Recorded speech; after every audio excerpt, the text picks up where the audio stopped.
मायबाप पाण्याचा घोटही तुकोबराने घेतलेला नव्हता. सुंदर असं चरित्रामध्ये ते व्याख्यान आहे, आख्यान आहे, सुंदर असं चरित्र मांडलेलं महाराज. फक्त याचा अभ्यास असावा. आम्ही वाचतो, गोष्ट ऐकतो, गोष्टीत वाईट वाटतं, आम्ही मान डुलवतो, आम्हाला रडायला येतं, परंतु मायबाप रडून आम्ही डोळे पुसतो आणि कीर्तनाचा मंडप सोडला की आमच्या प्रपंचामध्ये पुन्हा मी व्यस्त होतो. बारकाईने ऐका, आमच्या गळ्यातला एका तोळ्याचा डाग जर रात्री चोरी झाली असावी, चोराने गळ्यातनं काढून घ्यावा. मायबाप आठवडाभर आम्हाला झोप लागत नाही का? 1 तोळा असलं, 5 तोळा असलं, 10 तोळा असलं तरी ते कष्टाचं घाम गाळून केलेलं असतं. आणि ते जर आमच्या कानातून गळ्यातनं जर कोणी ओढून नेलं तर महाराज आम्ही काही चांगल्या वर्णनाने शब्दांनी मायबाप त्यांना आशीर्वाद देतो का? आमचं तोंड सुद्धा मायबाप गप्प होत नाही. क्रीडाने लिहिलं, भावनेनं लिहिलं, कधी पटायचं नाही, असंच होईल. गाडीमध्ये म्हणून हळू खाली असते तर मग तुम्हाला कळालं असतं. ठीक आहे ना महाराज? आमच्या गळ्यातला सोन्याचा डाग गेला तर आम्हाला रात्रंदिवस झोप लागत नाही. जगद्गुरु तुकोबरायांच्या आयुष्यातलं खूप मोठं कार्य होतं, हे समाजाकरता होतं. विचार करा, गाथा बुडवली गेली, तुकोबरायांना झोप लागली असेल का? आमचा दागिना सोन्याचा आहे, परंतु महाराज माझ्या जगद्गुरु तुकोबरायांचा, साधू संतांचा थोर दागिना हे ज्ञान आहे. ठीक आहे ना? माझ्या ज्ञानोबरायांचा खरा दागिना आणि खरं श्रेष्ठत्व काय असेल तर तुम्हा मला दिलेले ज्ञानेश्वरी आहे महाराज. आणि याच साथ आणि हेच तत्व या साधू संतांनी हा दागिना तुम्हा मला देऊ केला. ज्यावेळी गाथा मायबाप पाण्यामध्ये बुडवली गेली ना, तुकोबरायांनी अन्न पान सुद्धा सेवन केलं नव्हतं, परंतु आपल्या भक्ताची अशी अवस्था देवाला सुद्धा पाहवली नाही. परिणाम असा झाला, काही दिवसांनी मायबाप आया तसा गाथा इंद्रणीवरती आम्हाला बघायला मिळाला. पुन्हा पुन्हा सांगावंसं वाटतं, भक्ताच्या हृदयाची असलेली कळवळ, भक्ताच्या हृदयातून नवे डोळ्यातून आले अश्रू सुद्धा देवाला पाहवत नाही. देव भक्तासाठी काही करतो का? कारण भक्त रात्रंदिवस देवाचं भजन करतो. म्हणून हाच भक्त जगाला सांगू शकतो, देव माझा माझा माझा.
असं नको व्हायला. ठीक आहे ना. खायचे तर मनसोक्त खायचं, गायचे तर मनसोक्त गायचं, टाळी वाजवायची तर मनसोक्त गायची, भजन करायचं तर मनसोक्त करायचं.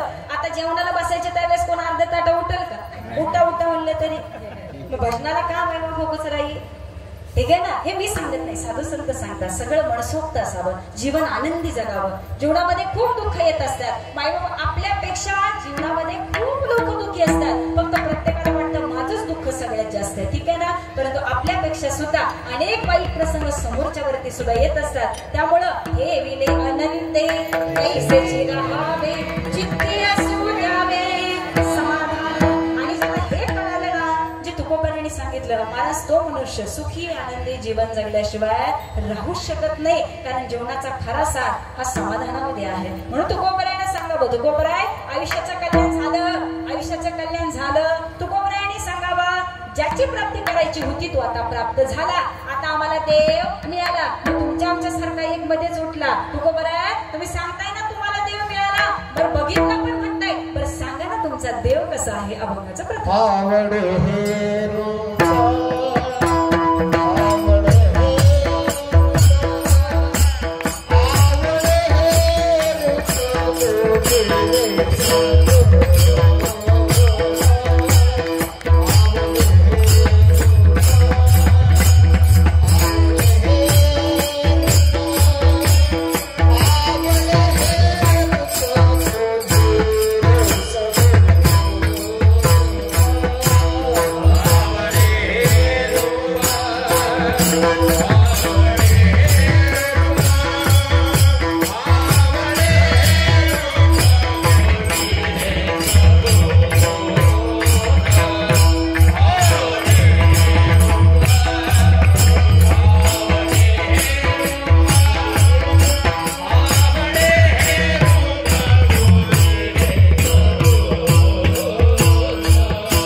कशाचीही प्राप्ती करायची राहिलीच नाही महाराज. आता आयुष्याचं काम झालं.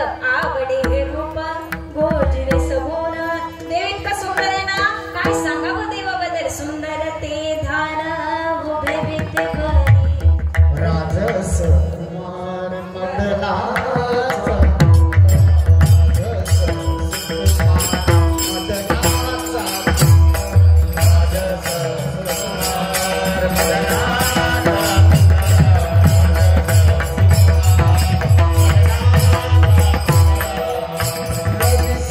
Thank you.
घरी उभा